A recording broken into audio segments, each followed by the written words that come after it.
In Chaozhou there was a scholar surnamed Li, a shuke of the county. His family had always been wealthy, but his house was not originally very spacious. Behind the house there were a few acres of garden, which had long been left barren.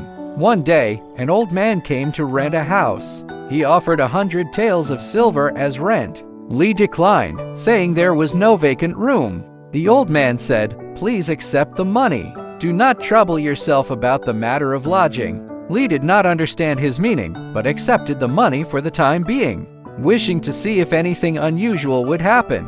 The next day, the villagers saw carriages, horses, and family members entering the Li residence. There were many people, bustling and noisy. Everyone wondered where the Li house could possibly accommodate them. They went to ask Li.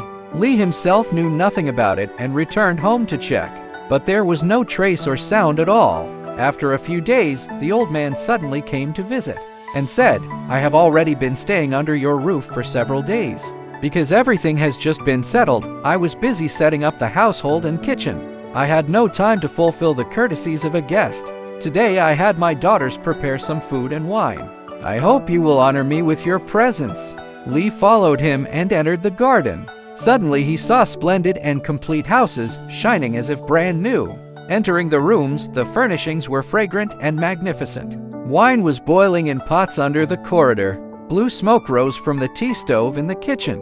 Soon they began to pour wine and serve dishes. The delicious delicacies were extremely abundant. From time to time he saw many young people coming and going in the courtyard. Once again, the voices of children are heard speaking softly.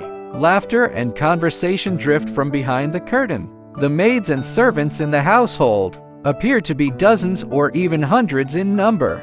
Li understood in his heart that these were foxes. After the feast ended and he returned home, he secretly harbored murderous intent. Every time he went to the market, he bought saltpeter and sulfur, accumulating several hundred caddies, secretly spreading them all over the garden. Then suddenly setting a fire, the flames soared straight into the sky. Like black Ganoderma lucidum, the stench of burning and ashes filled the air, impossible to approach. Only the sounds of weeping and screaming were heard, chaotic and piercing. After the fire died out, he went in to look. The ground was covered with dead foxes, countless in number. As Li was inspecting, an old man entered from outside. His face was sorrowful and grieving, reprimanding Li, saying, "We have never had any grudges against each other. Renting your barren garden costs 100 taels of silver each year. It's not a small amount. How could you bear to exterminate my entire clan? Such a horrific grievance will not go unavenged." After speaking, he left angrily. Li suspected he would throw stones to cause mischief and harm, but after more than a year, not a single strange incident occurred.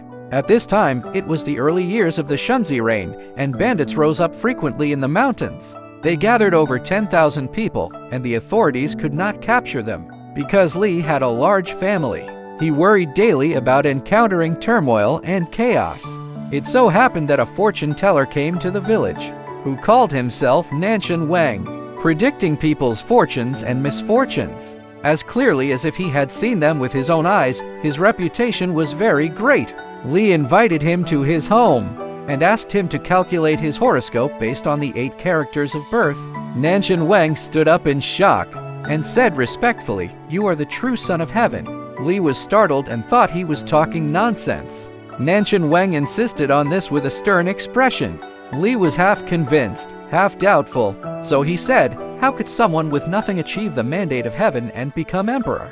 Nanshan Wang said, "That is not so. Throughout history, emperors have mostly risen from commoners. Who was born as the son of heaven?" Li was swayed by his words and leaned in to seek advice. Nanshan Wang resolutely compared himself to Wolong Jugale Lang and requested first to prepare several thousand sets of armor and several thousand crossbows. Li worried that no one would come to pledge allegiance. Nanshan Wang said, "Allow me to go and contact the various mountain strongholds on your behalf, forge deep alliances, and let those who spread the word say that you are the true destined emperor. The soldiers in the mountains will surely respond." Li was very pleased and sent Nanshan Wang to carry this out. He took out the hoarded silver to forge armor and weapons.